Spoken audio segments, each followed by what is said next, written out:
इस एपिसोड की शुरुआत में हमें जियांग फेंग को दिखाया जाता है जो कि अपने दोस्त के साथ दौड़ रहा होता है। और इसके बाद जो हमारा सीन शिफ्ट होता है कुछ समय बाद, तो जहाँ पे जियांग फेंग दौड़ने के बाद एक जगह बैठते हुए बोलता है कि कुछ समय कुंग फू प्रैक्टिस करने के बाद और कुछ देर भागने के बाद अब मैं पहले से कहीं ज़्यादा बेटर फील कर रहा हूँ।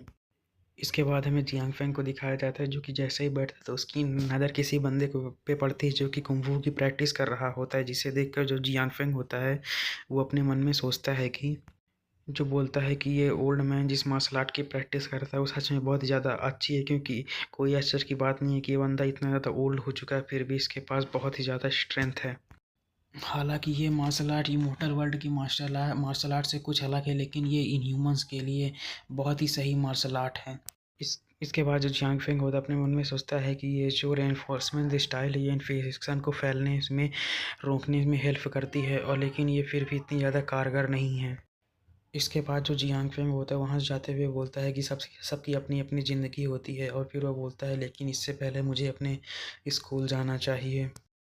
इसके बाद हमारा सीन शिफ्ट होता है और हमें एक कार को दिखाया जाता है। तभी हमें शाओकिंग को दिखाया जाता है जो कि जियांग फेंग से बोलती है कि मैंने तुम्हारे साथ एक ड्राइवर जैसा व्यवहार किया, इसीलिए मैं तुमसे क्षमा मांगना चाहती हूँ और इस बार मैं चाबी तुम्हारे पास ही छोड़ दूँगी।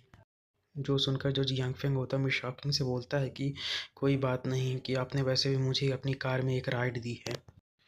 तभी हमें कुछ लोगों को दिखाया जाता है जो कि शाओकिंग की तरफ देखते हुए बोलते हैं कि यार शाओकिंग ने अपनी हेयर स्टाइल चेंज कर दी, और जो शाओकिंग और जो जियांग फेंग वो एक साथ क्यों चल रहे हैं, कहीं ये दोनों साथ में ही तो नहीं आए हैं। तभी एक लड़का बोलता है कि मैं अभी इस स्कूल की सबसे ज़्यादा खूबसूरत लड़की के साथ समय बिताना चाहता हूँ। तभी एक बंदा बोलता है कि इस बदमाश जियांग फेंग ने पहले शिया वानजुन के साथ अपने संबंध को तोड़ दिया और अब ये चेन शॉकिंग के साथ अपना संबंध बना रहा है, और इस स्कूल की सबसे खूबसूरत 4 लड़कियों में से 2 इसकी धोखे में आ चुकी हैं। इसके बाद हमारा सीन शिफ्ट होता है और हमें दरवाजे के खुलने की आवाज़ सुनाई देती है, जिसके अंदर से जो जियांग फेंग होता है वो अपने क्लासरूम के अंदर इंटर करता है, जिसे देखकर जो शन वानसुन का जो बॉयफ्रेंड होता है वो जियांग फेंग को देखते हुए बोलता है कि जियांग फेंग मैंने तुम्हें बाहर फेंक दिया था, बस तुम इंतज़ार करो कैसे मैं तुम्हें एक मेजरेबल डेथ देता हूँ।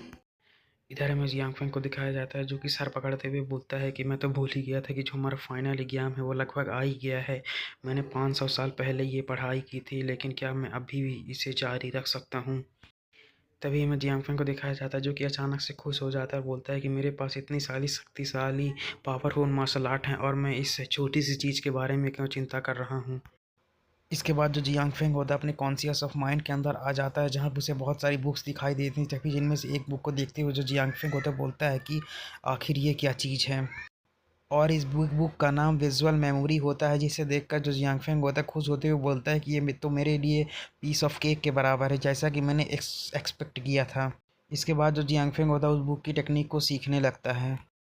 इसके बाद हमें जियांग फेंग के कॉन्शियस ऑफ माइंड के बाहर का सीन दिखाया जाता है, जहाँ पे जो जियांग फेंग होता है उस टेक्निक को सीखने के बाद ज़ोर ज़ोर से हंसने लगता है, जो देखकर जो आसपास के बच्चे होते हैं बोलते हैं कि अंततः जियांग फेंग ने अपना माइंड को लूज़ कर दिया। तभी यहाँ पर जो मिस जिया आ जाते हैं वो आ जाते हैं और जियांग फेंग से बोलते हैं कि जियांग फेंग आखिर तुम किस बात पर हंस रहे हो, और जल्दी से मेरे साथ मेरे ऑफिस में चलो। और इसी सीन के साथ जो हमारा एपिसोड होता है वो ख़त्म हो जाता है। अगर आपको वीडियो अच्छी लगी तो लाइक कमेंट सब्सक्राइब जरूर करें और अगले वीडियो के लिए वेट करें। Thanks for watching. और हाँ, आप लोग वीडियो को पूरा देखा करो ताकि मेरा जो चैनल है वो मोनेटाइज हो पाए।